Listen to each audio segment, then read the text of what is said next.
یہ روزانہ جس آبادیوں کے اندر جاتے ہیں، اور عامر آپ پتہ نہیں کتنا دیکھنے کا آپ کو موقع ملا، باقی تو سڑک پہ تو لوگ ہوتے ہی ہوتے ہیں، کوئی فٹ پاتھ خالی نہیں نظر آیا مجھے، کوئی چھتیں خالی نہیں نظر آئیں، کوئی کھڑکی ایسی نہیں ہوتی ہے جہاں پہ خواتین بچے نہ کھڑے ہو. شہر ختم ہو جاتے ہیں، اللہ تعالیٰ کی مخلوق نہیں ختم ہوتی، تو وہ اس کی وجہ سے بہت سلو پروگرس ہو رہی ہے. میں یہ گرینڈ اسٹریٹجی کی آگے بات کی تھی، یہ میں نے سابق وزیر اعظم عمران خان سے بھی پوچھا تھا، تو مجھے کوئی سمجھ نہیں آیا، تھوڑا سا میرا قصور ہے شاید، کہ صورتحال یہ ہے کہ اس وقت جو ہے جو حکومت الائنس ہے وہ بالکل انٹرسٹڈ نہیں ہے کہ ان کو جلد الیکشن کروائے جائیں، وہ نومبر تک کی باتیں کر رہے ہیں، اور اسٹیبلشمنٹ ابھی اتنی نہ مجھے ان کے لیوریج نظر آ رہا ہے، نہ ان کی کوئی نیت لگ رہی ہے کہ وہ ان کو پش کریں. تو جب یہ آ جائے گا دھرنا آپ کا پنڈی میں آ جائے گا تو واٹ دین، کیسے آپ مجبور کریں گے اسٹیبلشمنٹ کو یا حکومت کو کہ وہ آپ کی جو ڈیمانڈز ہیں الیکشن بلا بلا کیسے پوری ہوں گی؟ دیکھیں اس کے اندر ایک چیز جو بالکل دو ٹوک کہی جا سکتی حتمی طور پہ وہ یہ ہے کہ جو بھی استعمال کیے جائیں گے، اقدامات جو کیے جائیں گے، اور آئین اور قانون کے اندر رہتے ہوئے کیے جائیں گے. لیکن وہ کیا کیا آپشنز ہیں جن کو سوچا جا سکتا ہے، سوچا گیا ہے، اس میں سے کپتان کون سی سلیکٹ کرتے ہیں، یہ جو ہے یہ وقت آنے کے ساتھ ہی آپ کو نظر آئے گا. لیکن یہ ضرور ہے کہ کوئی شک نہیں رہ گیا ہے ابھی سے لوگوں کی، ابھی وہ تو یہ تو اور بھی چلتا رہے گا اور بھی ایکٹیویٹیز ہوتی رہیں گی، لیکن اگر کسی کو بھی شک تھا کہ پاکستان کہاں کھڑا ہے وہ شک اس کے دماغ سے نکل چکا ہے. قوم فیصلہ کر چکی ہے.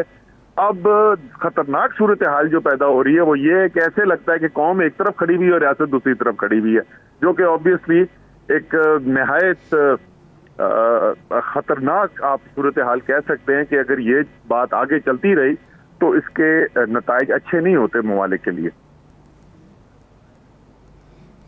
یہ سروت آپ کچھ پوچھنا چاہ رہی تھی، اس کے بعد ایک لاسٹ کوشچن کر لوں گا، انہوں نے میٹنگ میں جانا ہے. جی بالکل، مجھے ایک سوال خطرناک سچویشن کے اوپر اسد عمر صاحب نے بات کی. اسد عمر صاحب، آپ کو نہیں لگتا پہلے علی امین گنڈا پور صاحب کی سٹیٹمنٹ، پھر کامران بنگش صاحب کی تصدیق اس کے اوپر کہ ڈیفینیٹلی ہم لائسنس یافتہ اسلحہ لے کر آئیں گے، آپ کو نہیں لگتا کہ یہ صورتحال بھی خطرناک ہو سکتی ہے؟ ایک بہت بڑی تعداد میں عوام آپ کے ساتھ ہے، کوئی بھی اس چیز کو بنیاد بنا کر اسلحہ لے کر آ سکتا ہے اور کوئی بھی خدا نخواستہ کوئی بڑا واقعہ پیش آ سکتا ہے. جی بالکل، میرے خیال میں یہ تو اگر کوئی ضرورت ہے، میرے خیال میں واضح تھی ہماری پالیسی کیا ہے، لیکن اگر ضرورت ہے تو عمران خان صاحب پھر ہدایت جاری کر دیں گے. کوئی ضرورت نہیں کسی کو اسلحہ وغیرہ لے آنے کی جہاں پر اتنی بڑی تعداد میں لوگ ہوں. اس کے علاوہ باقی پورے ملک کے اندر جہاں کہیں بھی گزرتے ہیں لوگوں کی اپنی سیکورٹی وغیرہ ہوتی ہے، وہ بے شک کریں، لیکن دھرنے کے اندر اگر شمولیت کرنی ہے تو وہاں پہ یہ نہیں ہو سکتا. بالکل واضح پالیسی ہے ہماری اس کے اوپر. بہت شکریہ sir, thank you so much. جی اسد، لاسٹ کوشچن میرا، ایک منٹ سروت مجھے اجازت دیں کہ آپ بڑی عقل مندی کی بات ہے یہ کہنا کہ جناب ہم قانون اور آئین کے درمیان میں دائرے کے اندر رہ کے کریں گے، ایسا ہی کہنا چاہیے اور امن کی بھی بات کرنی چاہیے. مگر یہ تجربہ یہ کہتا ہے کہ اس طرح کے جب پروسیشن نکلتے ہیں، جب ہزاروں آپ کے بقول لاکھوں لوگ سڑکوں پہ ہوتے ہیں اور وہ کئی دفعہ موب بھی بن جاتا ہے، اس کے اندر کوئی ایک شرارت سے حادثے کے طور پہ یا کسی بھی وجہ سے ایک ہمیشہ خطرہ رہتا ہے کوئی کسی قسم کی تشدد کا. تو اس صورتحال میں ساتھ میں ہم یہ بھی سنتے ہیں کہ قانون تو پورا ہو رہا ہے. دیکھیے جیسے آپ نے کہا کہ جب اتنی بڑی تعداد کے اندر عوام ایک جگہ پر جمع ہوتی ہے، سڑکوں کے اوپر آتے ہیں، تو یہ خدشہ ضرور ہو سکتا ہے کہ کوئی اور اس کو استعمال کرنے کی کوشش کرے. عمران خان نے تو آج تک کبھی نہیں کیا، پہلی دفعہ تو نہیں نکل رہی تحریک انصاف سڑکوں کے اوپر، تحریک انصاف تو کبھی بھی نہیں کرتی ہے، لیکن خدشہ اس کا ضرور ہوتا ہے. اور اسی لیے ہماری ساری قوم جو ہے، جس طرح آپ نے کہا سب کی نظریں لگی ہوئی ہے کہ فیصلہ کب ہوتا ہے، کیا فیصلہ ہونا ہے، کیا فیصلہ ہونے کی ضرورت ہے، اس میں تو کوئی ابہام ہی نہیں، کوئی دو رائے نہیں ہے فیصلہ ہونے کی کیا ضرورت ہے. میں آپ کو یہ کہہ رہا ہوں کہ یہ فیصلہ ایک نئے الیکشن کا اس لیے ہونا چاہیے کیونکہ یہ واحد راستہ ہے پاکستان کو اس بحران سے نکالنے کے لیے. لیکن جواب آگے سے یہ آتا ہے کہ یہ اس لیے فیصلہ نہیں ہو سکتا کیونکہ ہم یعنی پی ڈی ایم الیکشن ہار جائیں گے. مطلب ایک طرف ملک کا مستقبل داؤ پہ لگا ہوا ہے، دوسری طرف چند سیاسی پارٹیوں کی سیاست داؤ پہ لگی ہوئی ہے. اب آپ نے فیصلہ کرنا ہے کہ دونوں میں سے کس پلڑے کے اندر اپنا وزن ڈالنا ہے. میں ضمن لاسٹ کوشچن بس، وہ آپ کا ایک بیانیہ نظر آ رہا ہے کہ آپ بالکل اسٹیبلشمنٹ کے خلاف ایک پروٹیسٹ کر رہے ہیں، مگر آپ کے جو ایلائی ہیں پرویز الہی صاحب، وہ دوسرے ٹینجنٹ پہ نظر آ رہے ہیں، وہ تعریفیں کر رہے ہیں ان کی، اور وہ کہہ رہے ہیں کہ جناب وہ بڑے اچھے لوگ ہیں اور ان کا بڑا اعلیٰ وہ ہے. تو اور ساتھ میں ہم دیکھتے ہیں کہ پنجاب کے اندر ہی آپ کی اپنی گورنمنٹ ہے، بہرحال کولیشن گورنمنٹ ہے، تو وہ ہمارے کیمرہ مینوں کو مارا پیٹا جا رہا ہے کئی لوگوں کو. تو یہ تضاد اس کا کیسے ہم کیا مطلب نکالیں؟ اچھا نہیں، وہ کیمرہ مین ہوا تو میں نے اس کی ویڈیو دیکھی ہے، میں تو خود وہاں پہ تھا نہیں، میں آج پشاور گیا ہوا تھا میٹنگ کرنے کے لیے. تو جو میں نے دیکھا ہے وہ تو ایک انفرادی طور پہ ایک پولیس والا ہے جس کی وہ ہوئی لڑائی، لیکن جو آپ مجموعی طور پہ بات کریں، تحریک انصاف تو بالکل بھی اینٹی اسٹیبلشمنٹ نہیں ہے. میرے خیال میں اس وقت اگر کوئی پولیٹیکل لیڈر ہے پاکستان کا جو واقعی میں ایک مضبوط فوج چاہتا ہے وہ عمران خان ہے، کیونکہ اس نے کبھی کسی ادارے کو اپنے ذاتی انٹرسٹ کے لیے استعمال کرنے کی کوشش نہیں کی. اس نے کوئی چوری نہیں کی جس کا اس کو ڈر ہو کہ ادارے اس کے اوپر نظر نہ رکھ سکے. تو وہ تو چاہتا ہے کہ ایک مضبوط ریاست ہو جس میں عدلیہ بھی آزاد ہو، فوج بھی طاقتور ہو. عمران خان تو بالکل بھی نہیں ہے. لیکن کیا اس کا مطلب ہے کہ اسٹیبلشمنٹ جو بھی فیصلہ کرے، ہر فیصلہ ہمارے خیال میں اچھا فیصلہ ہوتا ہے؟ نہیں ہوتا. کیا ہمیں آئینی حق ہے یہ کہنے کا کہ یہ والا فیصلہ جو ہے ہمیں ٹھیک نہیں لگتا یا قانون کے مطابق نہیں لگتا؟ یہ ہمارا آئینی حق ہے. بہت بہت شکریہ آپ کا Asad Umar. Over to you. Thank you so much, بہت شکریہ اسد عمر صاحب ہمارے ساتھ. میں اپنے اسی سوال پہ آؤں گی عامر صاحب، وہ انٹرویو سے ریلیٹڈ ڈیفینیٹلی لانگ مارچ اسی سے ریلیٹ کرتا ہے، اور ہماری یہ کریڈٹ پہ ہے کہ اس لانگ مارچ سے ریلیٹڈ جو حکمت عملی تھی، جو اسٹریٹجیز کے اوپر بات تھی، جو پلاننگز تھی، وہ آپ کے ذریعے لوگوں نے سنا کہ خان صاحب کیا چاہتے ہیں. پس منظر کیا ہے، میں اس کے اوپر آنا چاہ رہی ہوں. میں سرورت اس کی بھی بڑی تفصیل بتاتا ہوں، مگر فی الحال صورتحال اس وقت جو ہے نا، کنڈیشنز آن گراؤنڈ یہ ہے کہ اس وقت ظاہر ہے پورا پنجاب جی ٹی روڈ جو ہے وہ بند ہے تقریباً، اور گجرانوالے میں آج جلسہ ہو گیا، اور یہ چلتا چلتا یہ 10-15 روز لگتا بھی، اور پوری جی ٹی روڈ آپ کی بند ہے. جی ٹی روڈ بند ہونے سے آپ کی پاکستان کی ایک مین آرٹری جس کے ارد گرد آپ کے مین شہر ہیں وہ بھی بند رہیں گے. اسلام آباد میں آلریڈی ایک طرف کنٹینروں کی اور خندقوں کی پتہ نہیں کیا کیا پلاننگ ہو رہی ہے. ساتھ میں انہوں نے ایک پینک نظر آتا ہے کہ انہوں نے پہلے جو ریڈ زون ہوتا تھا وہ بڑا ایک محدود علاقہ ہوتا تھا، انہوں نے اب 0 پوائنٹ تک، جو اسلام آباد کے جغرافیہ سے واقف نہیں ہیں یہ سمجھ لیں کہ آدھے سے زیادہ اسلام آباد جو ہے وہ انہوں نے بند کر دیا ہے کہ وہاں پہ جب تک آپ کی شناخت نہ ہو. اس سے کیا ہے، کاروبار رک گئے ہیں. لوگ شناختی کارڈ دیکھ کے اگر دکان کے پہ جائیں گے تو وہ ظاہر ہے ان کے کاروباری مفاد متاثر ہوں گے. بیوروکریسی بالکل پریشان ہے اور وہ بالکل کام نہیں کر پا رہی، اور ان کو نہیں پتا کہ یہ حالات کس رخ جائیں گے، وہ ایک نظر آ رہا ہے. تو اس کی باقی میں یہ ضرور کہوں گا کہ ایک اس سے اپنے پس منظر پہ جانے سے پہلے کہ ایک بحث بڑی چل رہی ہے کہ نمبرز، کتنے نمبرز ہیں، تو ہر ایک کی مختلف آراء ہیں اس پہ. اور مزے کی بات یہ ہے کہ نواز شریف صاحب نے 3 ٹویٹس کیے ہیں، میرا وہ اگر پروڈیوسر صاحب سکرین پہ دکھا سکیں. انہوں نے کہا جی یہ 10 لاکھ کا جو دعویٰ کرنے والا ابھی تک 2000 بندے نہیں اکٹھے کر سکا. تو ان کے بقول آگے بھی تفصیل ہے، مگر وہ ان کے بقول ان کو یہ 2000 نظر آ رہے ہیں، اور غالباً جو پی ٹی آئی کے ہیں ان کو ظاہر ہے یہ لاکھوں نظر آ رہے ہیں. Truth is always some where in between. تو میرا یہ خیال ہے کہ میں اس پہ آؤں گا بھی، جو عمران خان صاحب کی اس سے میں نے کی کہ اسٹریٹجی کیا ہے. یہ صرف جی ٹی روڈ نہیں ہے، میرا خیال ہے وہ موٹر وے کے ذریعے لوگ آ رہے ہیں، اس پہ بات کروں گا. اب میں آ جاؤں کہ مجھے موقع ملا عمران خان صاحب سے آن دا ایو آف لانگ مارچ انٹرویو کرنے کا، اور اس کا میری اسیسمنٹ ہے اس کا یہ کوئی ان کے ایگزیکٹ الفاظ نہیں ہیں، مگر میں نے جو اس سے اخذ کیا وہ میں بتا دیتا ہوں کہ ان کا لب لباب یہ تھا. اور میں نے انٹرویو سے پہلے بھی ان سے انفارمل گفتگو کرنے کا موقع ملا اور بعد میں بھی انفارمل گفتگو کرنے کا موقع ملا. تو وہ ایک تو بڑے ریلیکس تھے اور وہ بڑے ہی کانفیڈنٹ ہیں، ان کو کوئی پریشانی نہیں نظر آئی. اور ان کا پوائنٹ آف ویو یہ تھا، لب لباب اس کا انہوں نے کہا جی اس میں ہمارا نقصان کیا ہے، یہ کرنے میں ہمارا کیا نقصان ہے، ہمارے ساتھ جو یہ میکسیمم کر سکتے تھے یہ کر رہے ہیں، ہمارے لوگ مقدمات کیے جا رہے ہیں، ان کو گرفتاریاں کی جا رہی ہیں، ان کو ایک نئی روایت پڑ گئی ہے، ان کے بقول مبینہ طور پہ ننگے کیا جا رہا ہے لوگوں کو، سب کچھ جو کچھ ہو سکتا ہے کر لیا ہے، اور ابھی جو ہے نیب بھی ان کے پیچھے ہے، ایف آئی اے بھی ہے، اور ایف آئی اے ابھی اس کی تفصیل کل بتائیں گے کہ ایف آئی اے کو وہ ایک پنجاب کے اندر، کیونکہ ان کے پاس گورنمنٹ نہیں ہے، پولیس نہیں ہے، تو ان کو پنجاب پولیس کا سہارا لینا پڑتا ہے۔ دنیا بھر میں ایسے ہوتا ہے کہ ایف بی آئی بھی جو ہے وہ لوکل پولیس کو یوز کرتی ہے، ایون بلوچستان میں ایف سی کو جب یوز کرنا ہوتا ہے تو وہ بھی لوکل پولیس کے ساتھ چلتی ہے۔ وہ ایک پیرلل فورس کھڑی کر رہے ہیں کہ قانون بنا کے کہ ایف آئی اے جو ہے وہ ایک پولیس ادارہ بن جائے گا تاکہ جس کو مرضی صوبے کے اندر بھی اٹھا سکے۔ تو ایک تو وفاق اور صوبے کی یہ لڑائی بڑے خطرناک حد تک یہ کانسٹیٹیوشنل کرائسس ہو سکتا ہے، یہ بڑھ سکتی ہے۔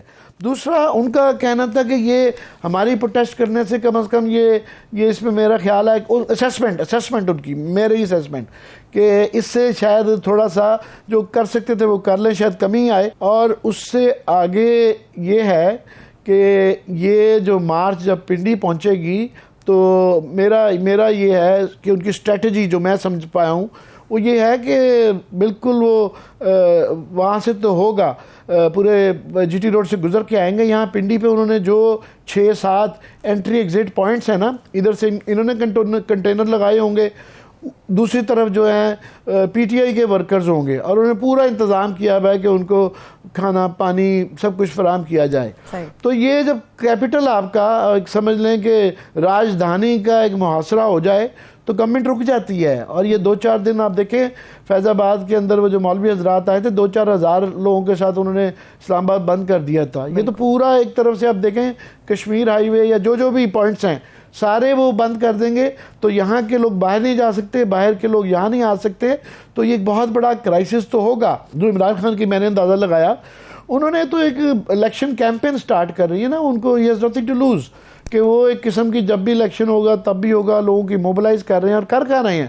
وہ سینٹرل پنجاب جو کہ گڑھ رہا ہوا ہے نون لیگ کا، لاہور پہلے جا چکا ہوا ہے، یہ گجرانوالے میں یہ جو جلسے آپ دیکھ رہے ہیں یہ 2000 لوگ نہیں ہیں، بہت زیادہ ہیں، اور سینٹرل پنجاب کے اندر جو ہے فیصل آباد وہ پہلے نون لیگ کھو چکی ہے، لاہور بھی ڈیوائیڈڈ ہے، اب گجرانوالہ ڈسٹرکٹ، فیصل آباد ڈسٹرکٹ، اور اس کے بعد سیالکوٹ اور نارووال ڈسٹرکٹ، نہیں فیصل آباد نہیں، سیالکوٹ، نارووال اور گجرانوالہ ڈسٹرکٹ جو ہیں اس کے اندر 100% ایم پی اے کی اور ایم این اے کی سیٹیں جو ہیں وہ نون لیگ کے پاس ہیں۔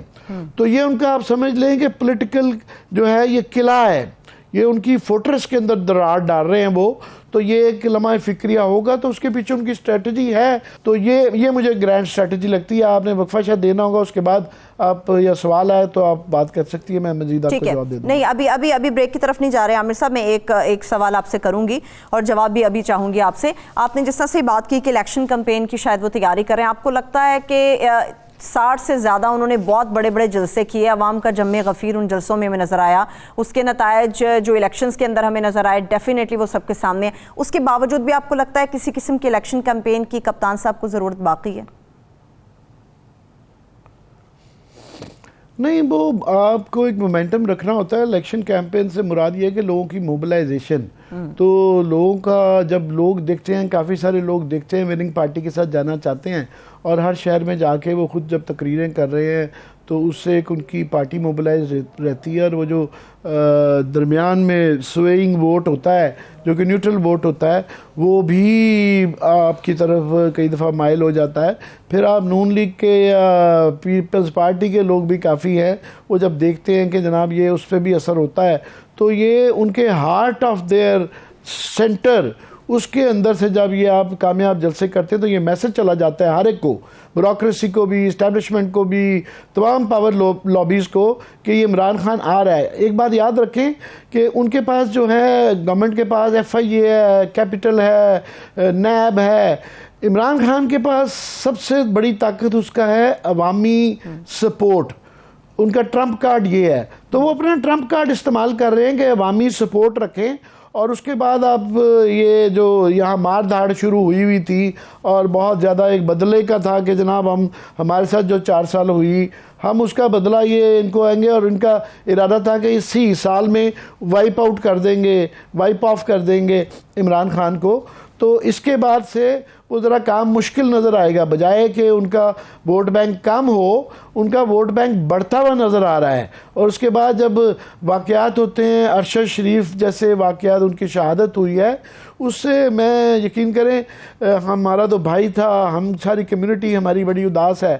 مگر میں ابھی لاہور ان کے انٹرویو کے سلسلے میں گیا ہوا تھا، مجھے اتنے لوگ انہوں نے میرے سے افسوس کیا، اور عورتیں روتی بھی ملی بے تاشا. جو بھی میرا تاثر تھا، کافی لوگوں کو پتا کہ میری ان سے بڑی دوستی تھی، میرے بھائی تھے تو بالکل چھوٹے بھائیوں کی طرح. تو لوگ میرے سے افسوس کر رہے تھے، اور عورتیں اور مرد رو رہے تھے کئی دفعہ. تو یہ ایک امپیکٹ بھی پڑا ہے کہ حالانکہ اس کی تفتیش ہونی ہے اور اس کی رزلٹ آنا ہے کہ یہ کس نے کیا کیا، مگر یہ ان کے دور میں ہوا اور ان کے حوالے سے بڑے سوال ہیں. تو وہ تفتیش جس طریقے سے کی جا رہی ہے، تو وہ میں کہہ رہا ہوں اب بریک لے لیں، اس کے بعد تفصیل اس کی بتاتے ہیں. بالکل ایسا ہی ہے. اس سے متعلق بھی ڈیٹیل اپنے لوگ ساتھ شیئر کرتے ہیں، مگر اس کے ساتھ ساتھ اسد عمر صاحب نے ایک تو ورژن جو بیک ڈور مذاکرات کے حوالے سے پی ٹی آئی کی حیثیت سے، پی ٹی آئی کے نمائندے کی حیثیت سے انہوں نے پبلک کے سامنے رکھا. مگر کیا عامر متین صاحب بھی اس بات سے ایگری کرتے ہیں کہ بیک ڈور کسی قسم کے کوئی مذاکرات نہیں ہو رہے؟ اور جس طرح خان صاحب اگر یہ ٹویٹ کر دیں کہ انقلاب الیکشن کے ذریعے آئے گا یا خون ریزی کے ذریعے، this is the actual question. Let's see کہ اس کے اوپر عامر صاحب اپنا کیا تجزیہ دیتے ہیں. بریک لیں گے ہمارے ساتھ.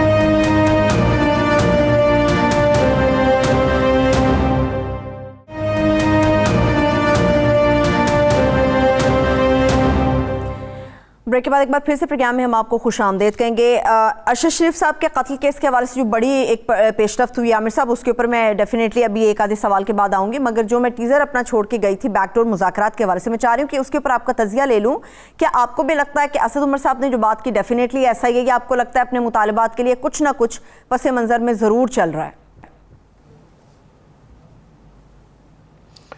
میں سمجھتا ہوں وہ عمران خان صاحب خود یہ کہہ چکے تھے کہ ہمیشہ بات چیت چلتی رہتی ہے. تو ظاہر ہے اگر وہ کوئی بات چیت چل رہی ہوگی تو وہ کوئی ہمارے سے تو شیئر نہیں کریں گے.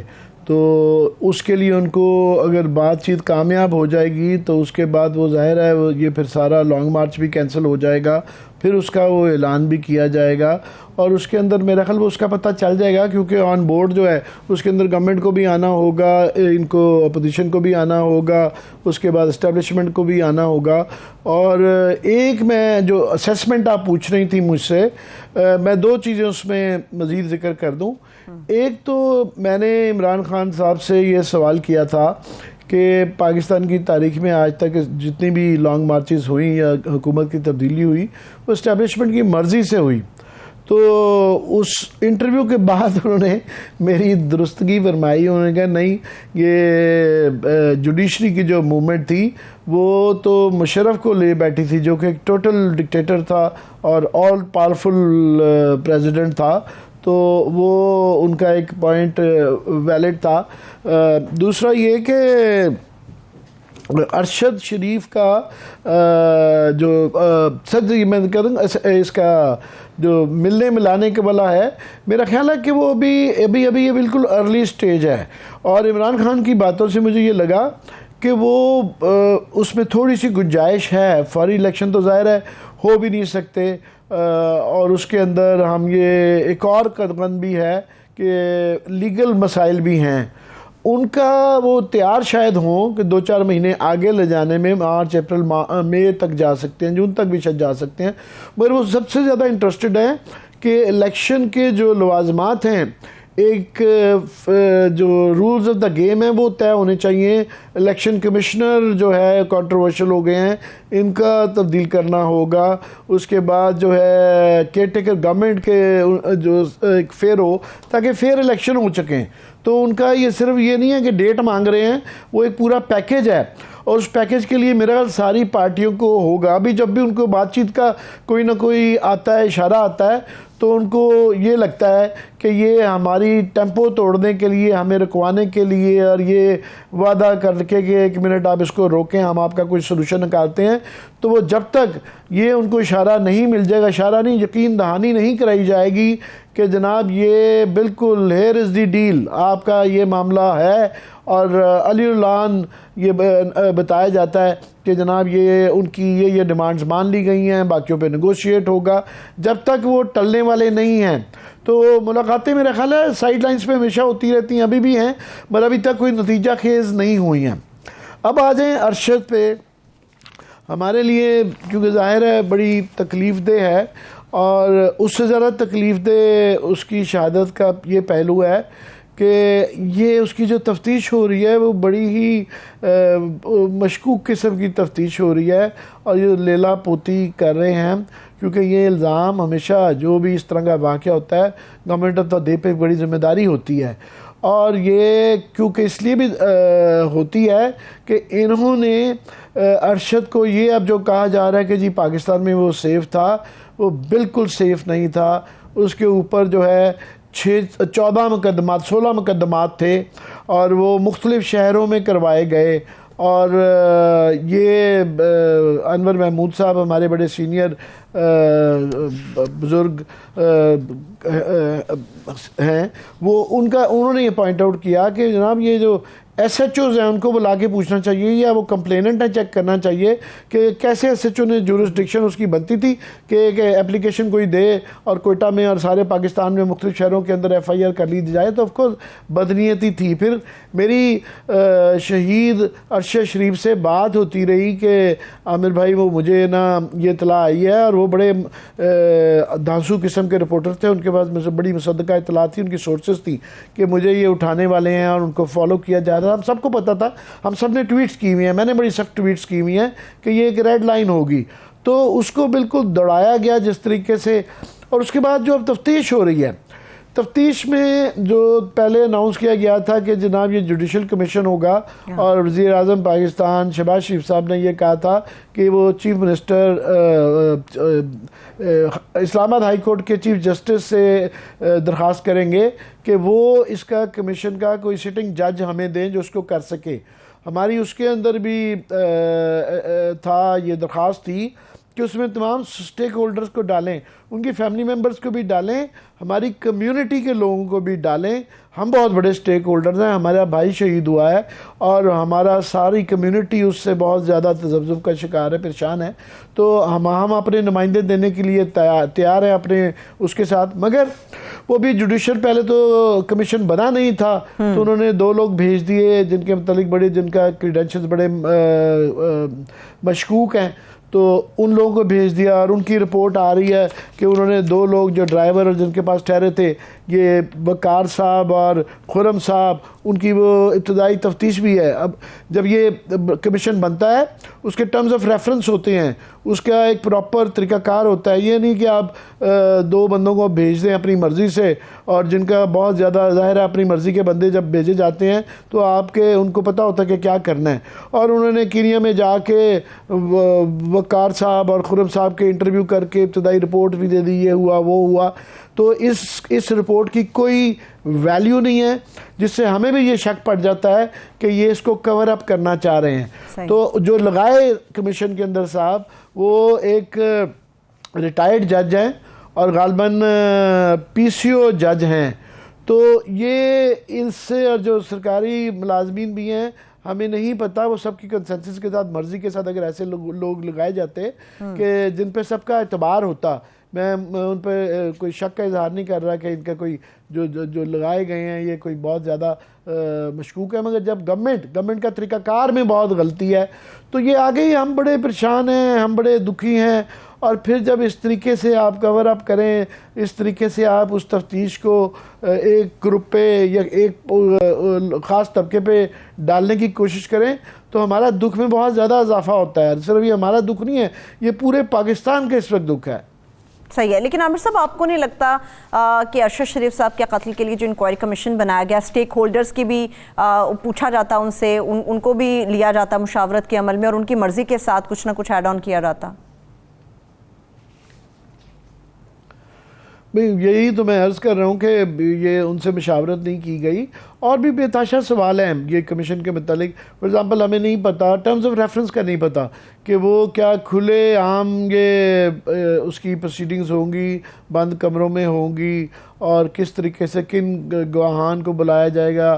میں نے اس طرح عرض کی کہ ان کمپلیننٹس کو بلانا چاہیے کہ جناب, اور وہ ایس ایچ او حضرات کو بلانا چاہیے کہ جناب آپ نے ایک کمپلینٹ کی بنیاد پہ جو ہے ایک ایف آئی آر بھی درج کر لی, اور جو ہے مختلف شہروں میں کوئٹہ میں فار ایگزامپل کیا تک بنتی ہے. یہ ایک مذاق, اس طرح کی جب ایف آئی آرز ہوتی ہیں یہ ہم نے ماضی سے دیکھا ہے کہ اس کے پیچھے کوئی نہ کوئی ہوتا ہے. تو ہم جاننا چاہیں گے کہ وہ کون لوگ ہیں جنہوں نے جنہوں نے ایف آئی آرز جمع کرائیں, اور کہ انہوں نے کس کے کہنے پہ کروائیں, اور ایس ایچ اوز نے کیسے یہ کمیشن کے پاس آئیں گی. کھلے عام ہونا چاہیے. ہمارا بہت امپورٹنٹ ہے کہ ان کے خاندان اور ان کی کمیونٹی, یعنی کہ ہم جرنلسٹ جو ہیں ہمارے نمائندہ بھی لوگ بیٹھے ہوں, تاکہ ہماری تسلی اور تشفی ہونا بہت ضروری ہے. صحیح ہے, ٹھیک ہے. یقینی طور پہ جرنلزم ایک مشکل پیشہ ہے, اور ارشد شریف صاحب کا جس طرح سے بے ایمانہ طریقے سے قتل ہوا, پھر میرا خیال ہے یہ بھی زیادتی ہوگی عامر صاحب اگر ہم ہلاک ہونے والی صدف نعیم کے حوالے سے بات نہ کریں جو کوریج کے دوران ہلاک ہو گئیں. تو جرنلزم کتنا مشکل ہے ان لوگوں کے لیے جو آنا چاہتے ہیں, یہ جو سمجھتے ہیں کہ ہم آتے ہیں کرسی پر بیٹھ کر گھوم کر چلے جاتے ہیں. جی یہ بہت ہی تکلیف دہ واقعہ تھا. وہ بالکل ان کی اتنی عمر بھی نہیں تھی, اور ان دا لائن آف ڈیوٹی جو ہے جس طریقے سے وہ ان کی, میں تو کام ان دا لائن آف ڈیوٹی جس کا بھی موت واقعہ ہوئی ہو, جاں بحق ہوں, تو ان کو شہید ہی کہا جاتا ہے. تو شی از آلسو شہید. تو اس میں ان کی جو بچے ہیں, ان کی فیملی ہے, تو بہت تکلیف ہے. مگر میں یہ ضرور عرض کرنا چاہوں گا کہ یہ باقیوں کے لیے بھی سبق ہونا چاہیے. ہم نے کئی دفعہ کمیونٹی نے بڑی کوشش کی کہ اس طرح کے جلسوں کو یا زیادہ وار زونز کو کور کرنے کے ایک ایس او پیز ہوتے ہیں, اور کوئی بھی خبر آپ کی جان سے زیادہ اہم نہیں ہوتی. تو سیکورٹی فرسٹ, پہلے آپ اپنی جان کی حفاظت کرتے ہیں, اسی لیے وہ جیکٹس بھی پہنی جاتی ہیں, اسی لیے وہ ٹوپیاں بھی, ہیلمٹ پہنی جاتی ہے. تو وہ یہ ان سے ان کی پتہ نہیں, ابھی بھی ان کی بھی کافی سوال ہیں ان کی کیسے ایکسیڈنٹ کیسے ہوا. مگر بہرحال یہ ضرور ہے, ہم سب کے لیے سبق ہے کہ آئندہ جو ہے سیکورٹی کے ایس او پیز, اپنی جان بچانے کے ایس او پیز, کوئی خبر, کوئی تبصرہ لینا یا کوئی انٹرویو اتنا اہم نہیں ہے کہ رسک لیا جائے. تو یہ میں ضرور کرنا چاہوں گا اپنے کمیونٹی کے لوگوں سے. صحیح ہے, ٹھیک ہے. چلیے ابھی ایک بریک کی طرف چلے جاتے ہیں عامر صاحب. بریک سے واپس کوشش کریں گے اس سے جڑے اگر کوئی اور مزید سوالات ہیں جن پہ بات مزید ہو سکتی ہے اس کے پر بات کریں گے. مگر اس کے ساتھ ساتھ موجودہ گورنمنٹ نے جو ایف آئی اے کے حوالے سے فیصلے کیے ہیں, وہ فیصلے ہیں کیا, ان کے کیا اثرات نمایاں ہوں گے, اس کے اوپر بھی بات کریں گے. ہمارے ساتھ رہیے.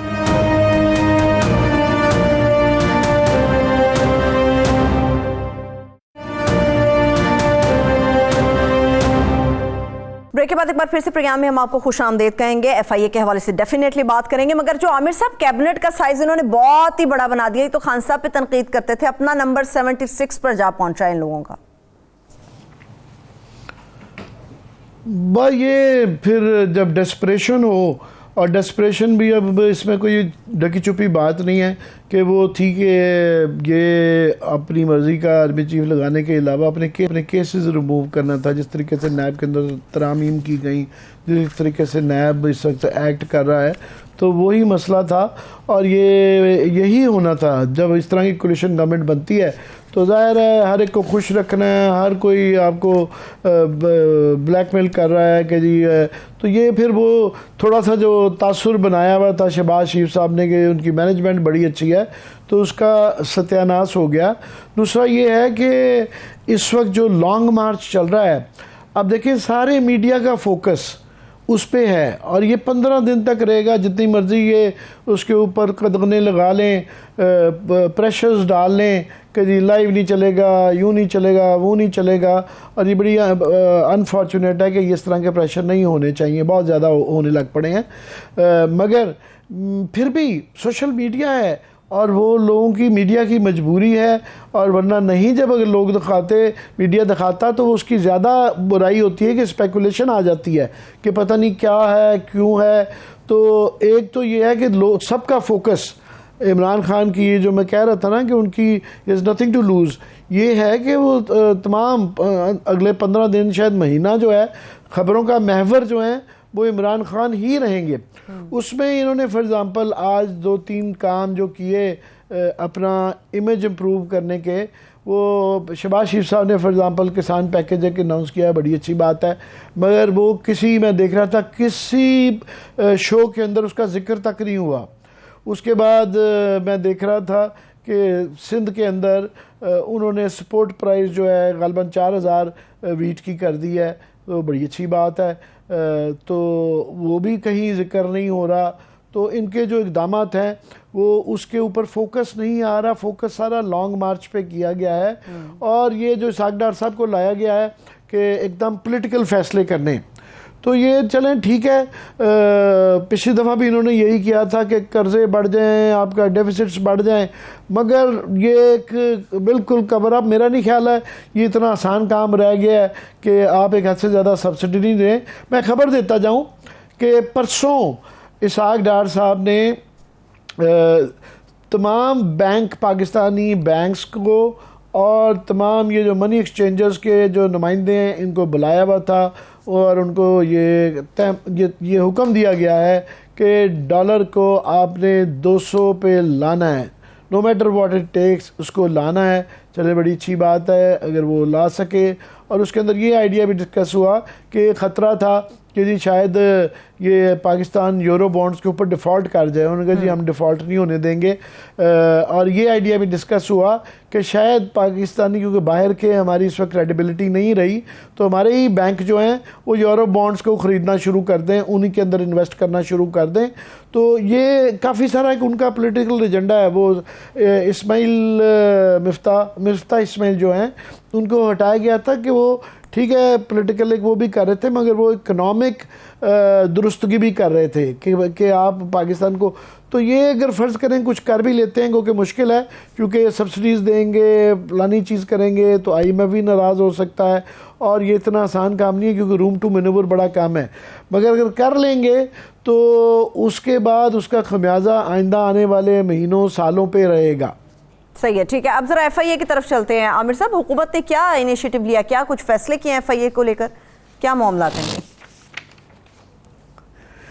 جی یہ خبریں آ رہی ہیں کہ یہ قانون سازی کرنے جا رہے ہیں جس کے اندر ایف آئی اے کو بے تحاشا جو ہے اس میں اختیارات دیے جا رہے ہیں کہ میں نے جس طرح پہلے عرض کیا کہ دنیا بھر میں جو فیڈرل فورسز ہوتی ہیں، جس طرح کہ امریکہ میں ایف بی آئی، وہ ہمیشہ لوکل پولیس کا سہارا لیتے ہیں۔ تو ایف بی آئی ہمارے ہاں پہلے ہی بہت زیادہ بدنام ہے کہ جو بھی گورنمنٹ آتی ہے وہ کان مروڑ کے ان سے جو مرضی کروا لیتی ہے۔ اب وہ مزید اس کے اندر انحطاط آتا جا رہا ہے، اور وہاں پہ بالکل جو ہے یہ ایک دوسرا، یہ میں سمجھتا ہوں بڑی خطرناک بات ہے، یہ ایک وفاقی ایک کرائسس ہے کہ صوبوں کے اندر وہ اپنی فورسز خود رکھیں گے اور ان کو پولیس کے اختیارات دیں گے۔ یعنی ابھی جو ہے ایف آئی اے نے کوئی گرفتاری کرنی ہوتی ہے تو وہ پولیس کو استعمال کرتے ہیں، اب ان کو کسی کی ضرورت نہیں ہے، شاید بھرتیاں بھی اور کریں گے۔ تو ایک پنجاب کے اندر جو ہے لیٹ سے کہ یہ گرفتار کرنے جاتے ہیں، لوکل پولیس ان کے ساتھ آگے گرفتار نہیں کرنی دیتی، تو یہ وہاں پہ دو یونیفارم فورسز کی لڑائی ہونے کا اندیشہ ہے۔ تو یہ صرف اپنے چند مہینوں کے لیے ظاہر ہے، چلو نومبر تک بھی اگر ہیں تو یہ اس طرح کے کام نہ کریں کہ آگے ان کے آگے آڑے آئیں۔ پہلے ہی بہت زیادہ ٹینشن ہے وفاق کے اندر اور صوبوں کے اندر، جس کی وجہ سے کافی کام رکے ہوئے ہیں کہ فلڈز کے حوالے سے فار ایگزامپل رکا ہوا ہے، اور بھی بے تحاشا رکے ہوئے ہیں، اور ساتھ میں اور بھی اختیارات جو ہیں ایف آئی اے کو دیے جا رہے ہیں ان کو، اس کے اندر کسی کو بھی کسی وقت بھی اٹھایا جا سکتا ہے۔ سوشل میڈیا پہ قدغنیں آ رہی ہیں، پھر وہ ان کے قید بڑھائی جا رہی ہے، جرمانے بڑھائے جا رہے ہیں۔ وہ پہلے ہی آپ کو پتہ ہے انہوں نے 500-600 بندوں کا جو ہے لسٹ بنائی ہوئی ہے جن کے ایڈریسز جو ہیں لیک کر دیے گئے ہوئے تھے، تو یہ مزید جو آ رہے ہیں تو یہ اس سے کوئی اچھا وہ نہیں ہے. یہ پہلے ہی بہت قدغنے ہیں اظہار رائے پہ. یہ مزید جو کرنے جا رہے ہیں اس کے میں نہیں سمجھتا کہ کوئی کاؤنٹر افیکٹو ہوگا. اس کے صرف ان کو نقصان ہی ہو سکتا ہے. صحیح ہے. لیکن عامر صاحب اس کی ضرورت کیوں پیش آئی ہے؟ ایف آئی اے کو اتنے زیادہ اختیارات اور پولیس سے بھی کہیں زیادہ آگے بڑھ کے کسی کو بھی پکڑ سکتے ہیں, سزاؤں کا تعین بھی ہے, میکسیمم ان کو سزا ہو سکتی ہے. اس کی وجہ کیا بنی؟ کیوں انہوں نے چاہا کہ ایف آئی اے کو اتنے اختیارات دیے جائیں؟ وہ اس کی وجہ یہ ہے کہ ایف آئی اے کی کیونکہ صوبوں میں جورسڈکشن نہیں ہے, تو اعظم صفاتی کو فار ایگزامپل جب گرفتار کرنا تھا یا سیف اللہ نیازی کو جب گرفتار کرنا تھا تو وہ اس سے ان کو یہ درمیان میں رکاوٹیں نظر آئیں. اور بھی صوبوں کے اندر جو ہے کافی لوگ ہیں جن کے خلاف وہ کرنا چاہتے ہیں, ایکشن کرنا چاہتے ہیں کہ وہ نیب کے پاس بھی یاد رہے کہ وہ عدالت کے ذریعے بلا سکتی ہیں. کوئی اپنے اس طرح کے اپنی فورسز یوز کر کے گرفتار کرنے والا ان کے پاس بھی اختیارات نہیں ہیں. تو یہ ظاہر ہے اپنی طاقت بڑھانا چاہ رہے ہیں. یہ جو یہاں پہ 18ویں ترمیم ہوئی ہے جس کے اندر صوبوں کو بہت اختیارات دیے ہیں, تو یہ خود ہی بنائی انہوں نے. یہ لوگ ہی تھے مینلی 18ویں ترمیم بنانے. اب اسی کو یہ ریورس کر رہے ہیں کہ یہ صوبوں کے اختیارات کو سلب کر رہے ہیں. تو ٹھیک ہے پیپلز پارٹی کو آج سوٹ کرتا ہے, مگر کل کو سندھ میں ان کے خلاف یہ استعمال ہو سکتی ہے. اسی طرح کل کو پنجاب میں کسی اور گورنمنٹ کی ہوئی تو اس سے سارا آپ کی جو ایک بیلنس آپ نے کیا ہوا ہے, توازن کیا ہوا ہے وفاق اور صوبوں کے اندر, اور ایف آئی اے کا جو رول ہے اس کو بہت زیادہ کنٹریورشل کر دیں گے اور صوبوں کے اختیارات کو سلب کرنے کی کوشش ہے. صحیح ہے, ٹھیک ہے, بہت شکریہ, تھینک یو سو مچ عامر متین صاحب. پروگرام کا وقت ختم ہو گیا, اجازت دیجیے, اپنا بہت سا خیال رکھیے, خدا حافظ.